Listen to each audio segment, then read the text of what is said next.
এই বিষয়টা আমাদের দলীয় জায়গা থেকে কিছু মানুষ অবগত ছিলেন,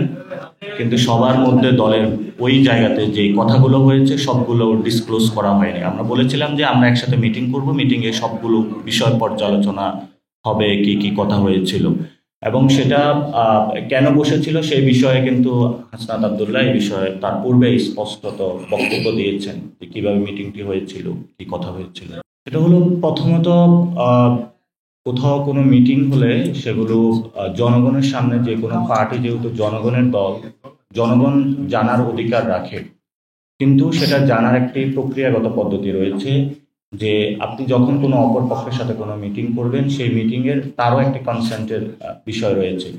এবং সেখানে একটি আপনারা দেখতে পাবেন বর্তমানে যে বাংলাদেশের নিরাপত্তা ব্যবস্থায় কিন্তু সেনাবাহিনী জড়িত রয়েছে এবং আমরাও কিন্তু এই পর্যন্ত 170টি আন্দোলন যারা গণ অভ্যুত্থানে অংশগ্রহণ করেছিলাম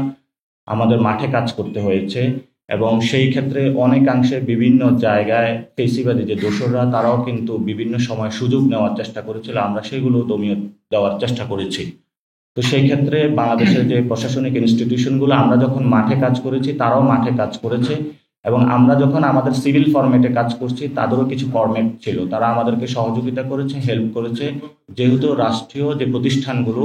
যখন কোনো আন্দোলন চলে সেই আন্দোলনের ক্ষেত্রে